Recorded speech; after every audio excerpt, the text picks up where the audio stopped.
أشهد أن لا إله إلا الله وحده لا شريك له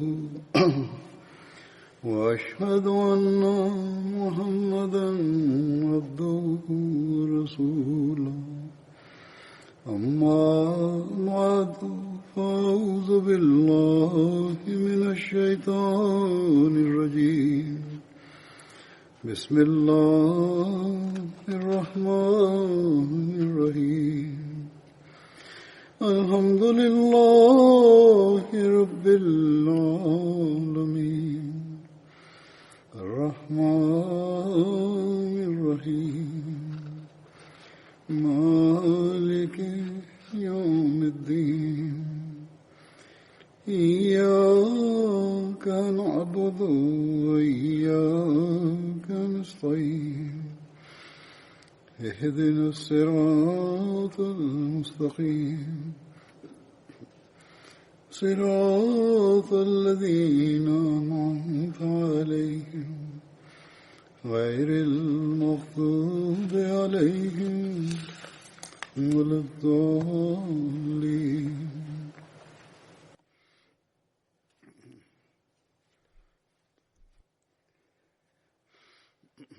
Ассаламу алейкум ва рахматуллах.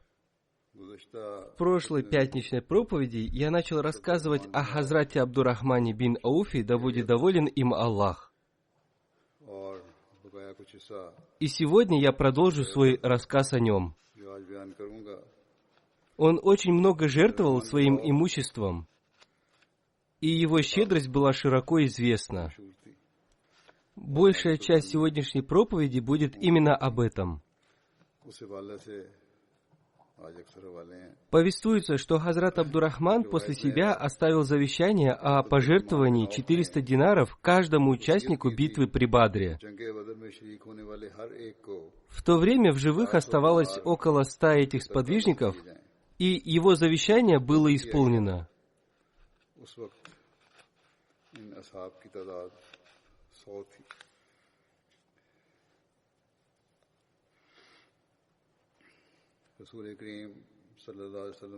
Когда посланник Аллаха, мир ему и благословение Аллаха, повелел своим сподвижникам готовиться к битве при Табуке, он призвал богатых людей пожертвовать деньги и транспортные средства на пути Всевышнего Аллаха.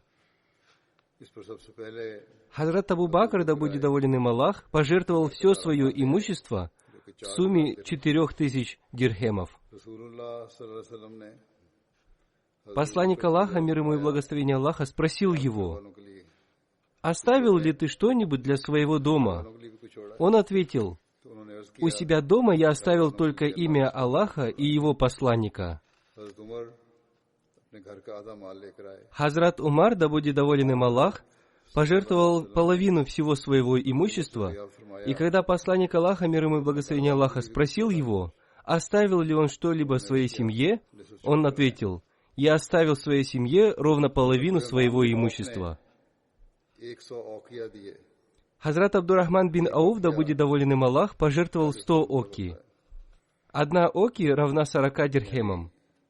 Это значит, что он пожертвовал почти 4000 дирхемов. Посланник Аллаха, мир ему и благословение Аллаха, изрек: Усман бин Аффан и Абдурахман бин Ауф являются двумя сокровищами Аллаха на земле, которые жертвуют своим имуществом только ради довольства Всевышнего Аллаха. Хазрат Умми Бакр бинт Мисва передала, что Хазрат Абдурахман бин Ауф продал свою землю Усману за 40 000 динаров, которые были распределены среди бедняков племени Зухра, мухаджиров и матерей правоверных.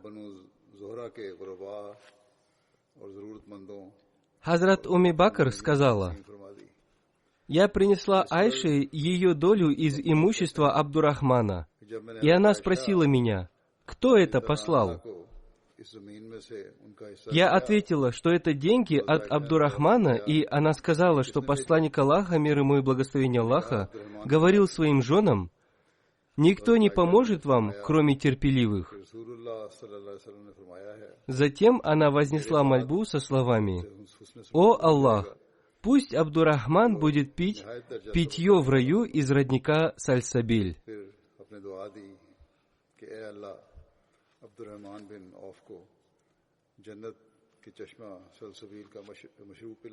В одном из повествований говорится, что посланник Аллаха, мир ему и благословение Аллаха, изрек: «После моей смерти проявлять заботу о моей семье будут только правдивые и добродетельные». Хазрат Абдурахман бин Ауф организовал также для матерей верующих поездку в хадж.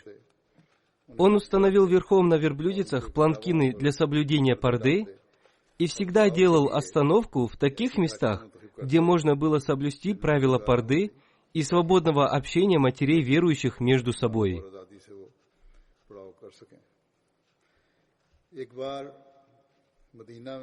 Однажды в Медину прибыл очередной караван Абдурахмана бин Ауфа, в котором было 700 вьючных животных, которые привезли продовольствие, а также другие товары, необходимые людям.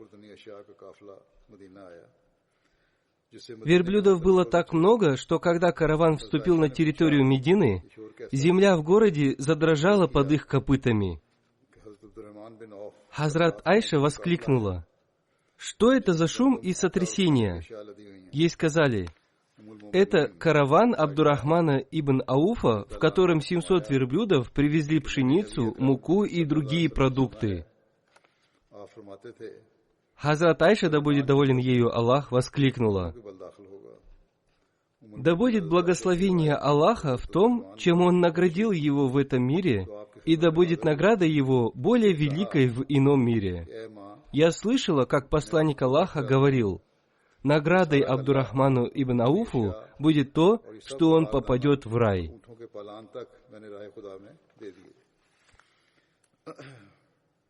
Еще до того, как верблюды каравана опустились на землю, гонец передал Абдурахману бин Ауфу слова матери правоверных, содержащие радостную весть о том, что он попадет в рай. Едва это счастливое известие достигло его ушей, как он, окрыленный, помчался к Айше и сразу же спросил ее: «О, мать правоверных, неужели ты слышала это от самого посланника Аллаха?» «Да», — ответила она. Абдурахмана обуяла радость, и он воскликнул: «О, если бы я мог, то вошел бы в рай».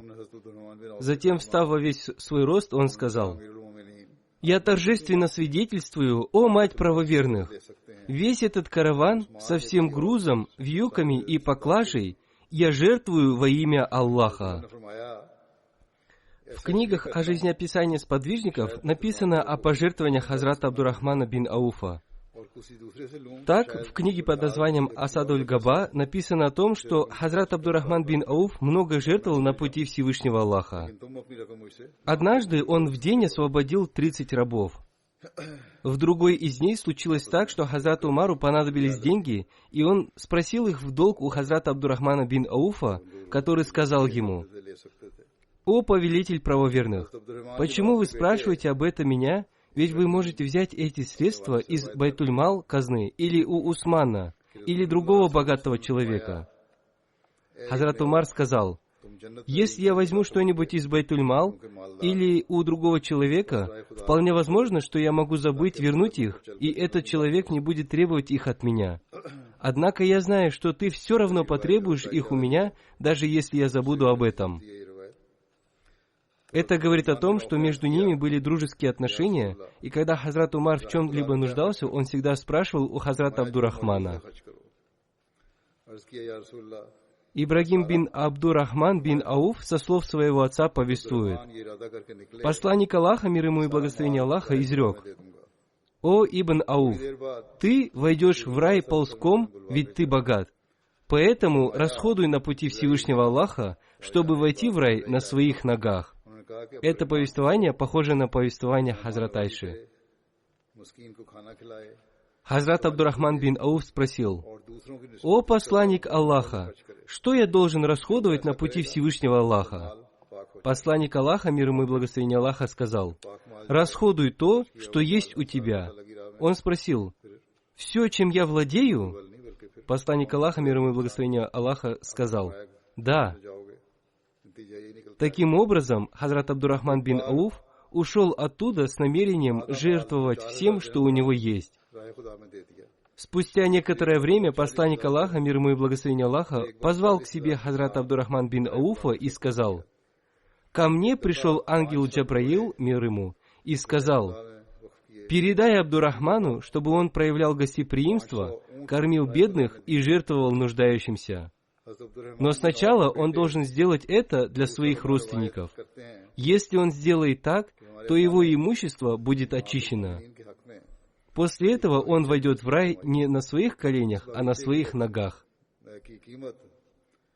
Однажды Хазрат Абдурахман пожертвовал 4000 дирхемов в качестве милостыни, затем 40 тысяч дирхемов и затем 40 тысяч динаров.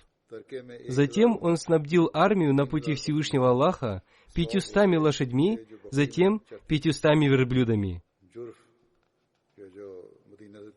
Абу Сальма, сын Хазрата Абдурахмана бин Ауфа, повествует: «Наш отец завещал матери верующих один сад стоимостью в 400 тысяч дирхемов. Хазрат Абдурахман бин Ауф оставил завещание пожертвовать на пути Всевышнего Аллаха 50 тысяч динаров. Он оставил в наследство 1000 верблюдов и 3000 коз, которых пасли в местности под названием Баки.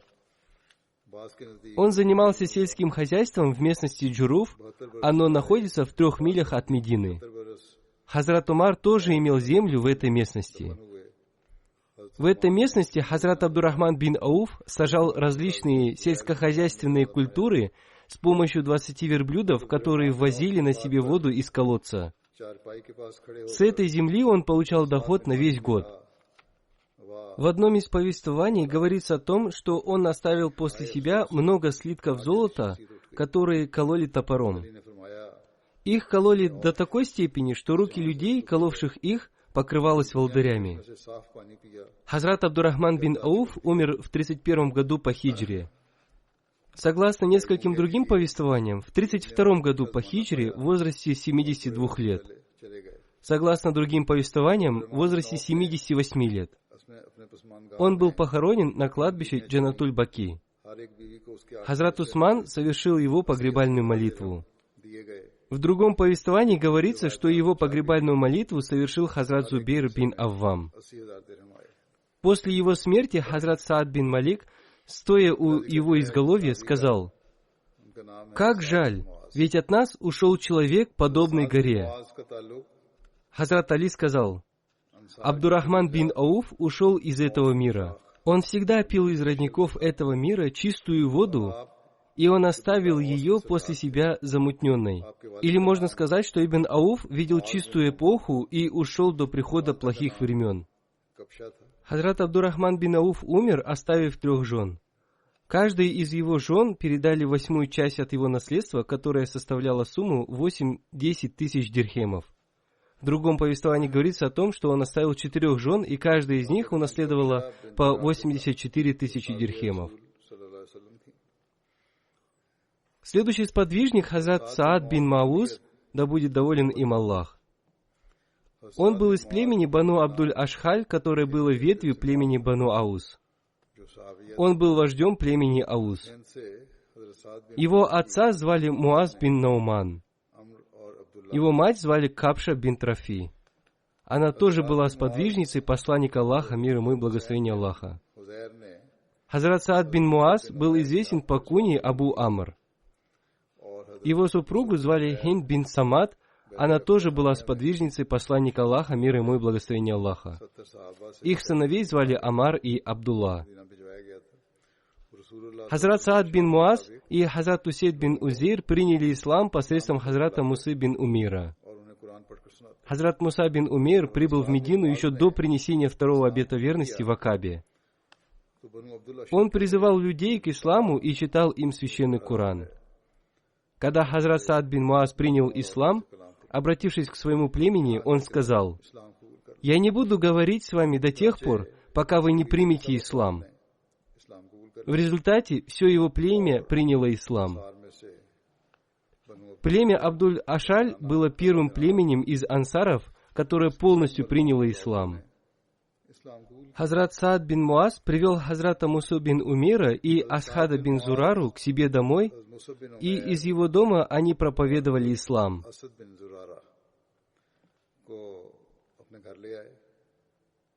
Хазрат Саад бин Муаз и Хазрат Асхад бин Зурара были двоюродными братьями.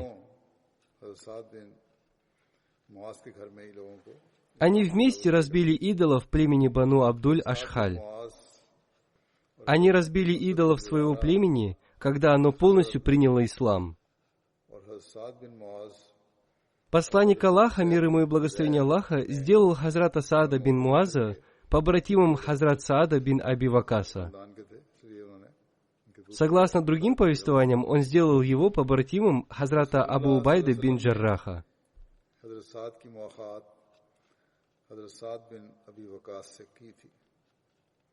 О событии принятия ислама Хазратом Саадом бин Муазом Хазрат Мирза Башир Ахмад в своей книге Сират Хатаман Набиин «Жизнеописание печати пророков» написал: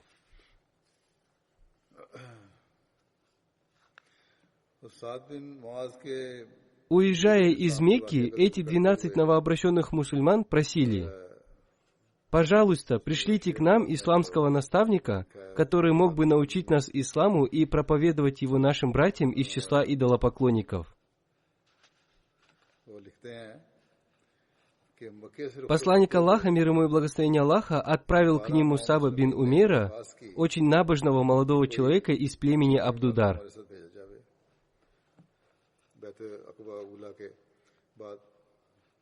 В те времена исламских проповедников называли кари или мукри, потому что большая часть их проповедования заключалась в чтении священного Корана, поскольку это был лучший метод проповедования. Таким образом, Мусаб в Ясрибе стал также известен по имени Мукри. Прибыв в Медину, Мусаб бин Умейр остановился в доме Асхада бин Зурары, который был первым мусульманином Медины и очень набожным и влиятельным лидером.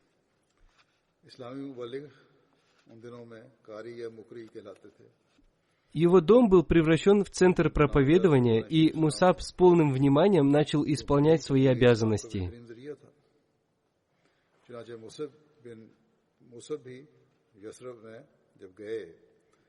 मुबल्लिग बन के तो इसी वजह से मुकरी के नाम से मशहूर हो गए। मुसअब बिन उमैर ने मदीना पहुंचकर असद बिन जुरारा के मकान पर क़याम किया। गालिबन ये कुछ हिस्सा इसका मैं मुसअब बिन उमैर के जिक्र में भी बता चुका हूँ। बहरहाल यहाँ भी जिक्र है। ये इन्होंने असद बिन जुरारा के मकान पर क़याम किया, जो मदीने में सबसे पहले मुसलमान थे, ये असद बिन जुरारा, और वैसे भी एक निहायत मुखलिस और बासर बुजुर्ग थे, और इसी मकान को अपना तबलीगी मरकज़ बनाया और अपने फ़राइज़ की अदायगी में हमतन मसरूफ़ हो गए। Поскольку мусульмане Медины жили коллективной жизнью, а Медина была сравнительно более мирной, по предложению Асхада бин Зурары, посланник Аллаха, мир ему и благословение Аллаха, велел Мусабу бин Умейру начать проводить пятничную молитву, джума намаз, и таким образом мусульмане начали свою жизнь как единая община. Так, по благословению Всевышнего Аллаха, религия ислам стала известной в каждом доме Медины. Племена Аус и Хазрач очень быстро начали принимать ислам. Иногда целое племя принимало ислам за один день. Таким образом, племя Бану Абдуль-Ашхаль также приняло ислам и в один день стало мусульманским. Это была очень яркая ветвь племени Ансар, известного как Ауз, и вождя этого племени звали Саад бин Муаз.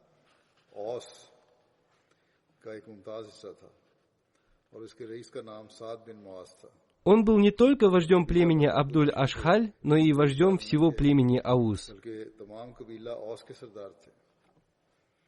Когда ислам стал приобретать популярность в Медине, Саад бин Муаз не взлюбил его и попытался остановить. Но он был тесно связан с Асхадом бин Зурарой. Они были двоюродными братьями, и Асхад стал мусульманином. По этой причине Саад бин Муаз не стал обращаться к нему лично, чтобы предотвратить спор. Поэтому он сказал другому своему родственнику, Усаду ибн аль-Хузайру: «Мне неловко говорить что-либо про Асхада бин Зурары, но ты пойди и останови Мусаба от распространения этой религии. Скажи также Асхаду, что такой образ жизни является неправильным».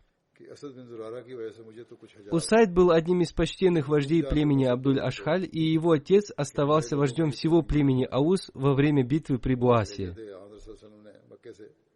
После Саада бин Муаза значительным влиянием в своем племени обладал Усайд бин аль-Хузейр.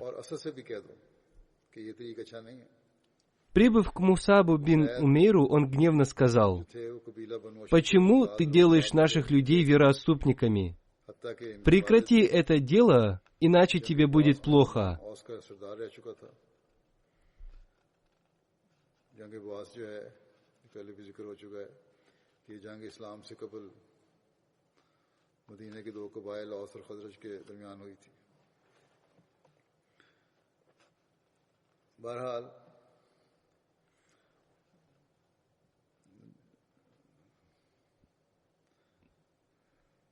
Асхад бин Зарура, обратившись к Мусабу бин Умейру, сказал: «Он глава племени, поэтому говори с ним помягче». Хазрат Мусаб сказал: «Присядь и послушай. Если понравится, примешь. Если же не понравится, то избавишься от этого неприятного». «Это логично», — сказал Усайд. Затем Мусаб рассказал ему об исламе и прочитал ему Коран. Сподвижники засвидетельствовали: «Клянемся Аллахом, по сиянию его лица мы поняли, что он примет ислам еще до того, как с ним заговорили». Затем Усайд сказал: «Как же прекрасно все это!» Таким образом, он стал мусульманином.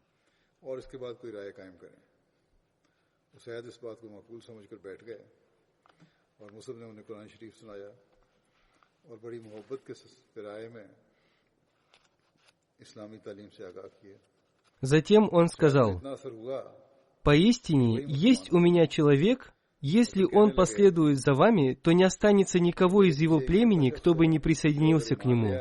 Сейчас я отправлю его к вам, это Саад бин Муаз». Затем к ним пришел Саад бин Муаз и, обратившись к Асхаду бин Зарури, сказал: «О Абу Умама, клянусь Аллахом, если бы между нами не было родственной связи, ты бы не смог выкинуть такое со мной. Ты хочешь навязать нам на нашей земле то, что нам неприятно?» Асхад до этого говорил Мусабу: «Клянусь Аллахом, придет к тебе предводитель племени. Если он последует за тобой, то и все племя последует за ним, и никого не останется позади». Хазрат Мусаб, обратившись к Сааду, сказал: «Может, присядешь и послушаешь? Если это дело понравится тебе и придется по душе, ты примешь его. Если же не понравится, то мы избавим тебя от предмета твоей неприязни». «Это логично», — сказал Саад, и затем, воткнув копье в землю, он присел. После этого ему рассказали об исламе и почитали Коран. Услышав об этом, он совершил омовение и принял ислам.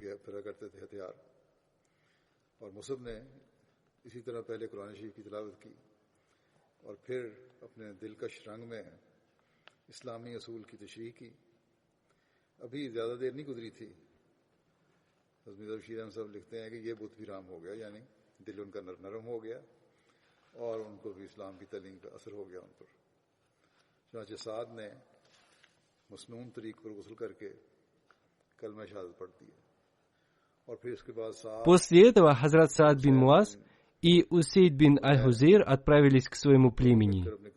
Хазрат Саад бин Муаз сказал: «О сыны Абдуль-Ашхаля, какое мнение сложилось у вас обо мне?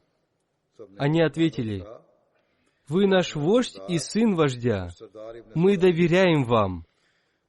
Он сказал: «Я разорву с вами все отношения, если вы не уверуете в Аллаха и Его посланника». Затем Хазрат Саад бин Муаз разъяснил им основные положения ислама. Так, до наступления вечера все это племя приняло ислам.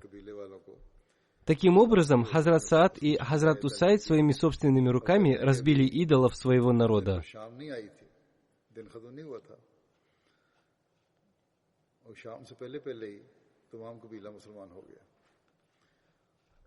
Хазрат Саад бин Муаз стал одним из главных сподвижников. В Медине он имел статус, подобный статусу Хазрата Абу Бакра, да будет доволен им Аллах, среди переселившихся.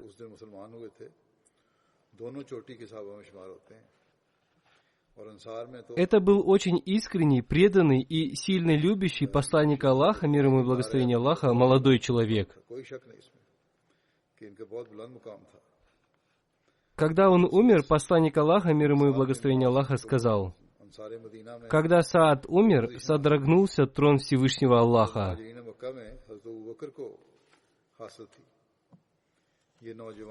Одним словом, ислам очень быстро распространился среди племен Аус и Хазрадж. Увидев это, иудеи были сильно обеспокоены.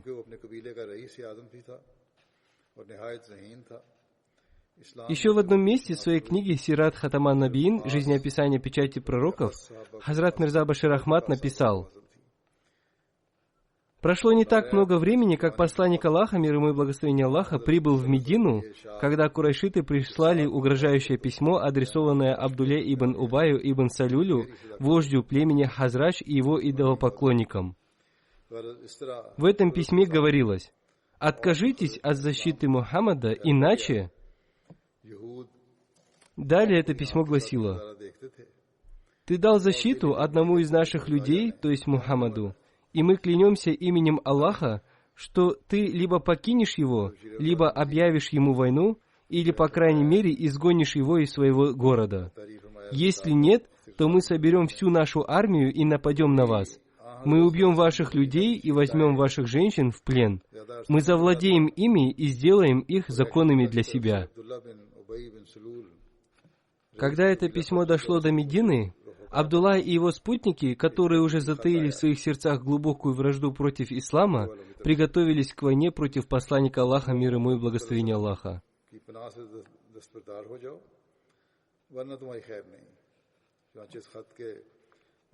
Когда об этом сообщили посланнику Аллаха, мир ему и благословение Аллаха, он немедленно встретился с этими людьми и объяснил им: «Если вы начнете войну против меня, то пострадаете сами, поскольку ваши собственные братья и родственники будут вашими противниками».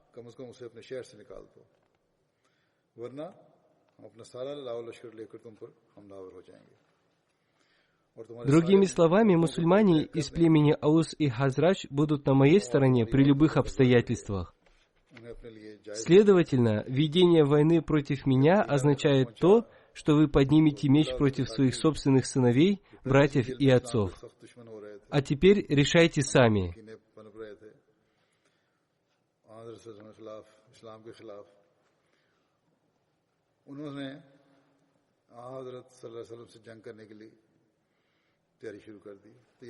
Абдулла и его спутники, которые все еще помнили о кровопролитии в битве при Буасе, поняли это и воздержались от выполнения этого намерения. Когда курайшиты потерпели неудачу в осуществлении этого плана, через некоторое время они послали аналогичное письмо иудеям Медины.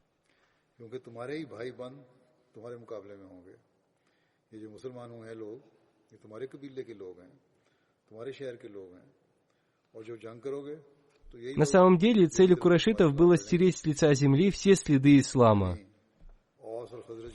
Когда мусульмане переселились в Абиссинию, их преследовали, и там они тоже страдали от преследований курайшитов. Они приложили все усилия, чтобы убедить чистосердечного Негуса выдать мекканцам этих угнетенных и изгнанных мусульман.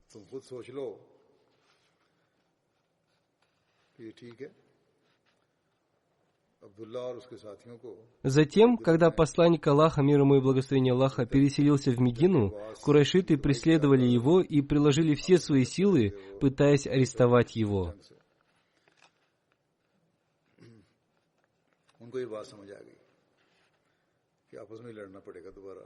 А теперь они узнали, что посланник Аллаха, мир ему и благословение Аллаха, и его спутники достигли Медины, и ислам там быстро распространился, поэтому они стали подстрекать жителей Медины уничтожить ислам, развязав войну против посланника Аллаха, мир ему и благословение Аллаха, или изгнать его из Медины, отказавшись от своей защиты.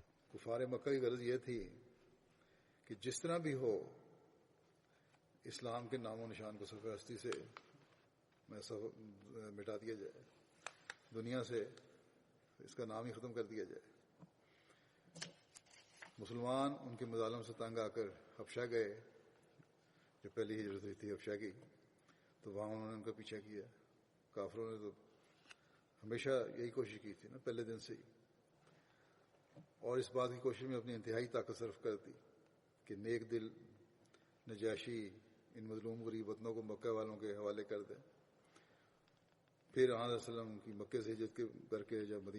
В этом письме курайшитов также обнаруживается обычай арабов, согласно которому во время войны они убивали мужчин, а женщин брали в собственность и считали их законными для себя. Более того, что касается мусульман, то намерения курайшитов в отношении них были еще более коварными. Причина заключалась в том, что если это было наказание, которое они назначили тем, кто только защищал мусульман, то, несомненно, их планы в отношении самих мусульман должны были быть гораздо более суровыми.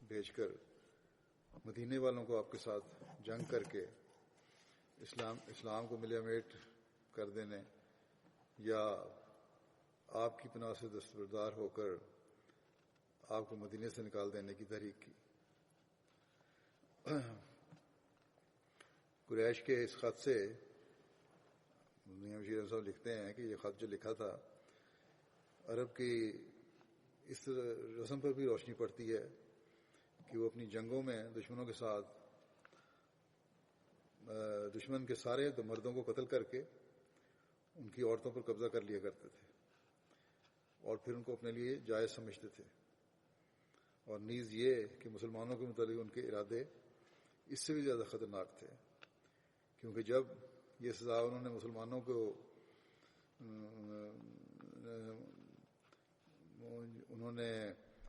Есть еще одно событие, которое показывает истинные намерения курайшитов. Хазрат Мирза Башир Ахмад в своей книге написал: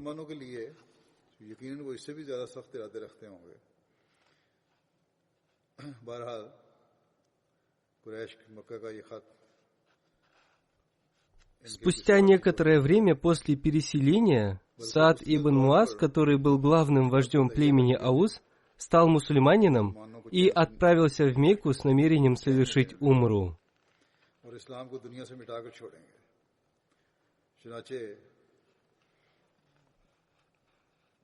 Он остановился у своего старого друга времен невежества по имени Умайя бин Халф, вождя Мекки.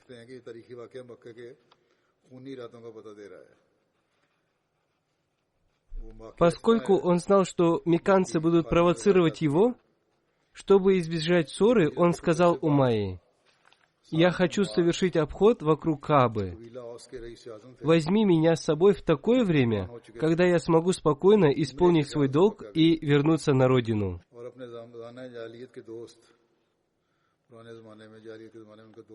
И Умайя взял с собой Саада в Каабу в полдень, когда люди обычно сидели по домам.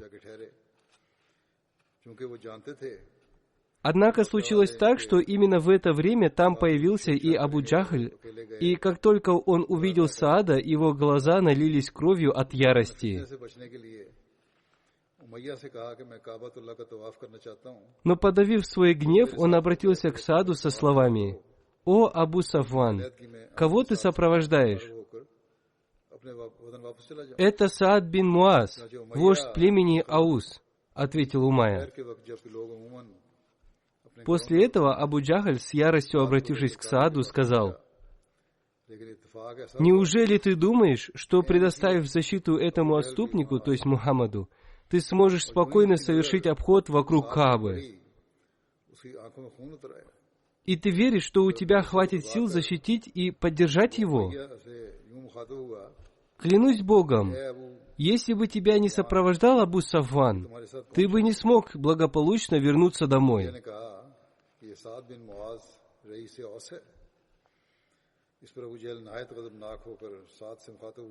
Саад бин Муаз избегал ссор, но в его жилах текла кровь вождя, и его кровь и сердце были полны религиозным негодованием, и он громким голосом парировал в ответ: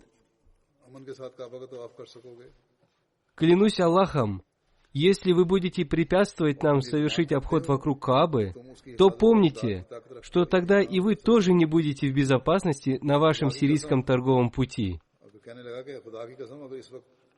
«Саад, не повышай голоса перед Абдуль-Хакамом, вождем племени долины», — вмешался Умайя.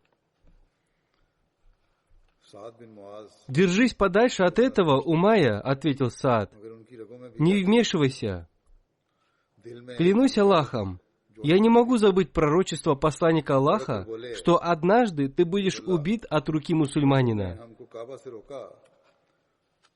Услышав эту новость, Умайя бин Халф сильно расстроился и пришел домой, чтобы сообщить своей жене об этом заявлении Саада. Он сказал ей: «Теперь я не покину Мекку, чтобы выступить против мусульман».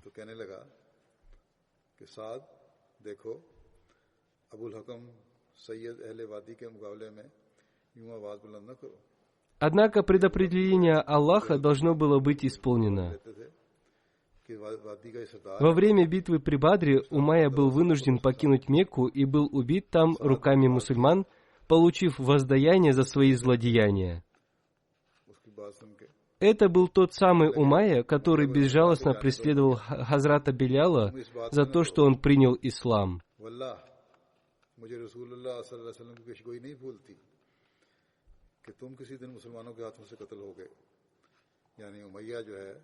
मुसलमानों के हाथों से कत्ल होगा।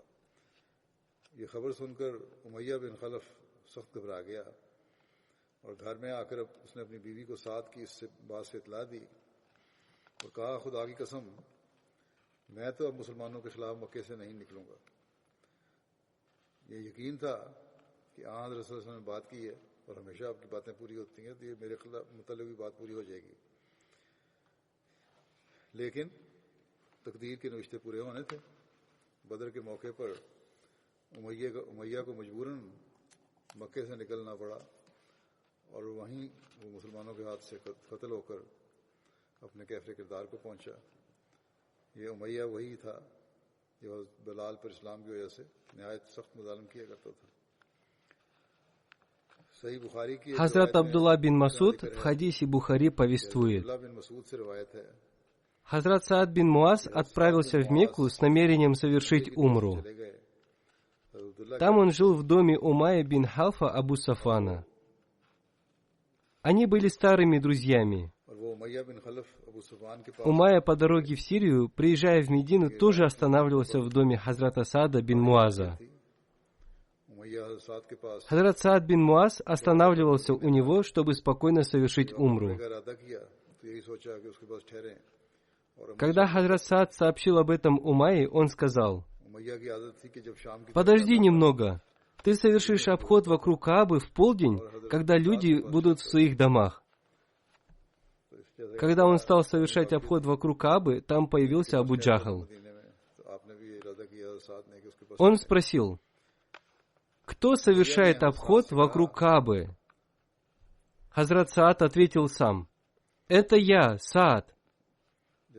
Абу Джахль сказал: «Как ты можешь спокойно совершить обход вокруг Каабы, когда ты оказываешь покровительство Мухаммаду?» Хазрат Саад сказал: «Да, мы оказываем ему покровительство». После этого они обозвали друг друга. Умайя сказал: «Не поднимай голос перед Абдуль-Хакимом, он является вождем этой долины». Хазрат Саад сказал: «Клянусь Аллахом, если вы будете препятствовать нам совершать обход вокруг Каабы, то помните, что тогда и вы тоже не будете в безопасности на вашем сирийском торговом пути.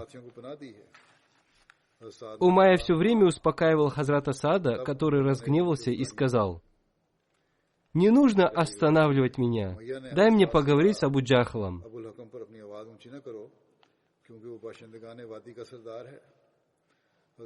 Затем, обратившись к Умайе, он сказал: «Я слышал от посланника Аллаха, что ты будешь убит посредством Абу Джахла». Умайя спросил: «Я?» Хазрат Саад сказал: «Да». Услышав это, Умайя сказал: «Клянусь Аллахом, посланник Аллаха всегда говорит правду, он никогда не говорил лжи». Затем он пришел к своей супруге и сказал: «Знаешь ли ты, что сказал мне мой брат из Ясриба?» Она спросила: «Что он сказал?» Умайя сказал: «Он сказал, что я умру от рук Абу Джахла». Его супруга сказала: «Клянусь Аллахом, Мухаммад никогда не говорил ложь».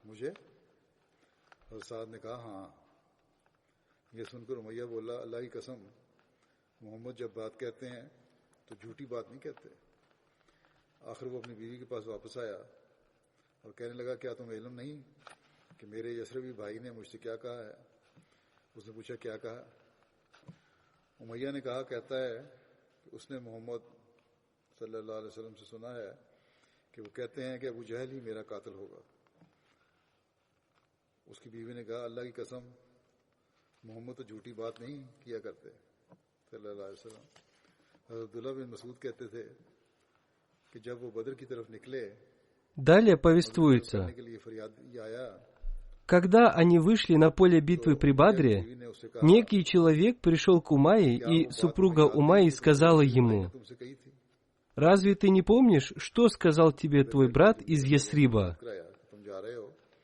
Умайя не хотел воевать, но Абу Джахль сказал: «Как так? Ведь ты являешься вождем этой долины. Выйди на битву хоть на 1-2 дня». Он вышел на битву, и Аллах уничтожил его.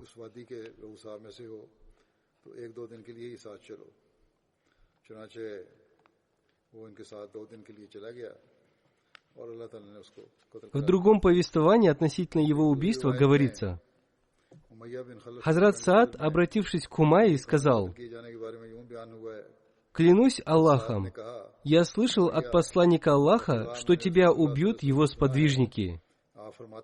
Он спросил: «В Мекке?» Хазрат Саад сказал: «Этого я не знаю». Услышав об этом, Умайя очень испугался. Вернувшись домой, он сказал своей супруге Софии или Кариме бинт Муаммар: «О, Умми Сафан, ты не слышала, что сказал Саад про меня?» Она спросила: «Что же он сказал?» Умайя сказал: «Мухаммад сказал, что они убьют меня, и на мой вопрос в Мекке или в другом месте он сказал, что не знает об этом. Клянусь Аллахом, теперь я вообще не выйду из Мекки».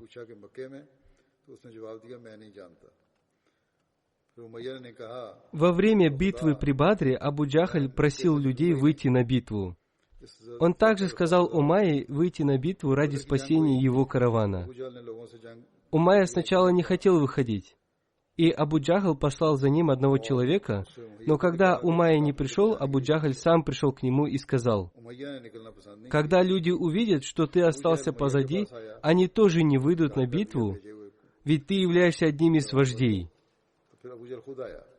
После долгих переговоров Умайя сказал: «Если ты так сильно настаиваешь, подожди, я куплю себе хорошего верблюда». После этого его супруга, собирая его в поездку, сказала ему: «Разве ты забыл слова своего брата из Ясриба?» Он ответил: «Нет, я не забыл. Я немного побуду с ними и приеду обратно». Когда они отправились на битву, он связывал колени своего верблюда на каждой остановке и был очень осторожен. Однако Всевышний Аллах уничтожил его в битве при Бадре.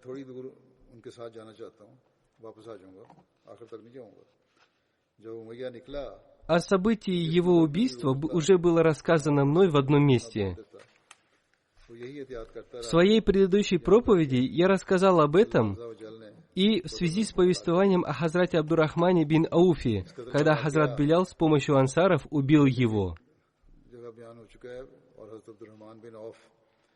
Хазрат обетованный реформатор, да будет доволен им Аллах, в связи с этим сказал: когда Саад бин Муаз, вождь мединского племени Аус, прибыл в Мекку для ритуального обхода вокруг Каабы, Абу Джахл увидел его и сказал: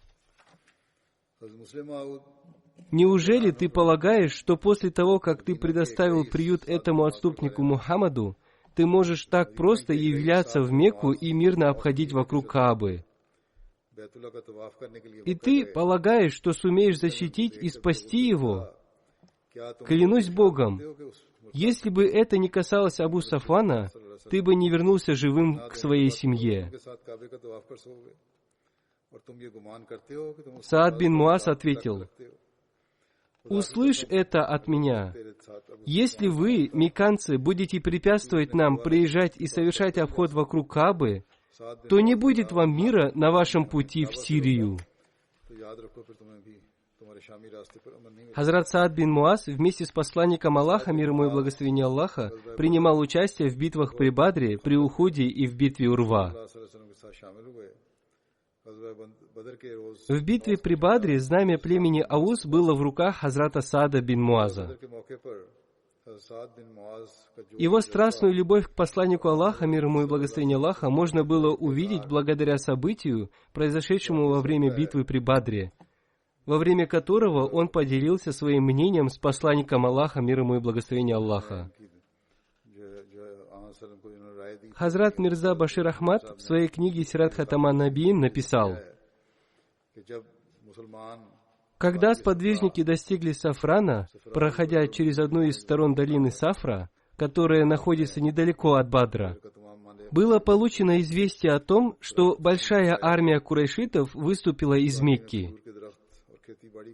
Так как время для сохранения секретности прошло, святой пророк, мир и благословение Аллаха да пребывает с ним, собрал всех сподвижников и сообщил им об этом. Затем он стал советоваться с ними относительно того, что следует предпринять.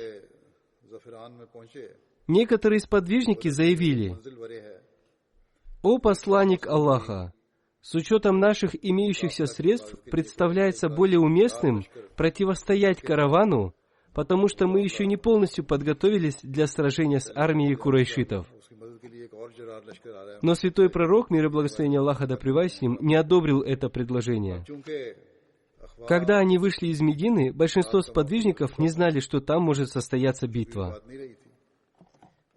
Они думали, что встретят всего лишь небольшой караван и смогут сразиться с ним. Но когда они вышли из Медины, посланник Аллаха, мир ему и благословение Аллаха, спросил их мнение относительно этого. Они сказали: «У нас нет сил сражаться с ними».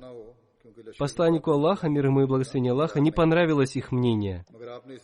С другой стороны, когда самые выдающиеся из подвижников услышали это, они встали, выступили со страстными речами и заявили: «Наша жизнь и наше имущество принадлежат Богу.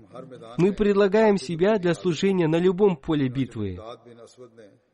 Мигдад бин Асвад, также известный как Мигдад бин Амр, сказал: «Мы не будем говорить так, как говорил народ Мусы, мир ему. То есть, иди же ты и владыка твой, и сражайтесь вы оба. Но мы будем сражаться слева и справа от тебя, перед тобой и за тобой». Когда святой пророк, мир и благословение Аллаха да пребывает с ним, услышал это, его благословенное лицо засияло от радости. Это случилось потому, что святой пророк думал, что ансары, возможно, полагали, что согласно их присяге при Акабе, их обязанность состояла только в том, чтобы защищаться в случае нападения на Медину.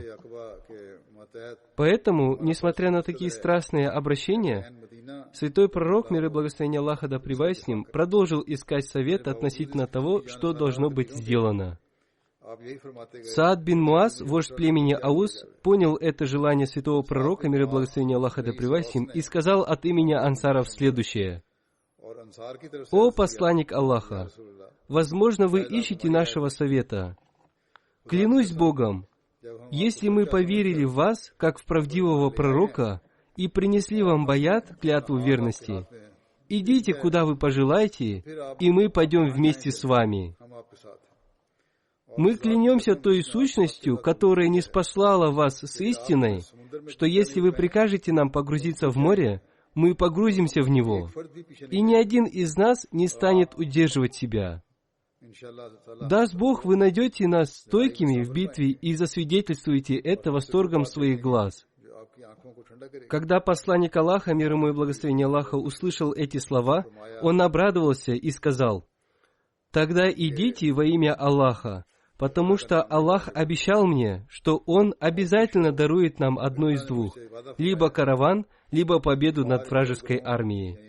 Клянусь Богом, что именно в это время я вижу те места, куда враги будут падать после того, как будут убиты». Так и произошло. Но рассказ о Хазрате Сааде бин Муазе еще не закончился. В следующей пятничной проповеди я продолжу свой рассказ о нем.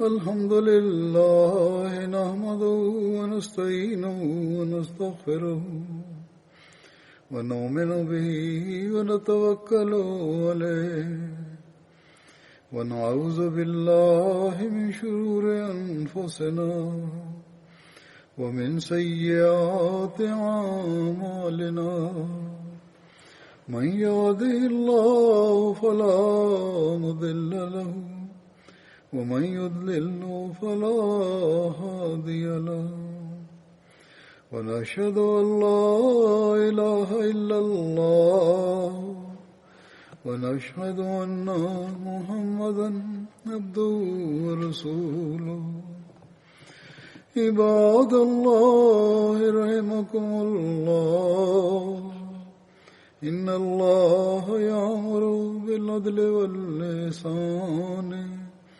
وإيتاء ذي القربى وينهى عن الفحشاء والمنكر والبغي يعظكم لعلكم تذكرون اذكروا الله يذكركم وادعوه يستجب لكم ولذكر الله أكبر